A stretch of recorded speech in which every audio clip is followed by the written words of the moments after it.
عارف حبيبي، عملت ايه مع ماركو؟ قابلت ماركو واتفقت معاه اي حته هيشوطها لنا وانا صفرت.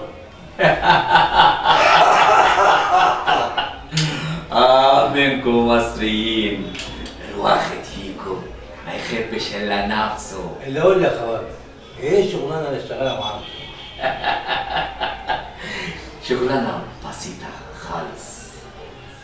كل ما في الأمر إنك أنت هتعرفني بصالات الجيم الموجودة هنا في مصر.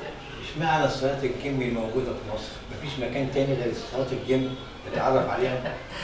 مش شغلك حبيبي. أنت تعرفني عشان أديك ماني، هتاخد فلوس كتير.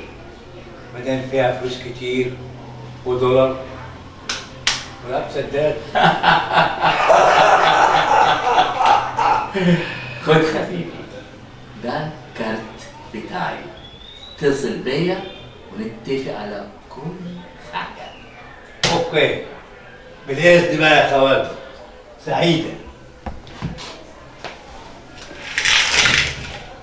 منكم مصريين كلكم تحبوا الفلوس بس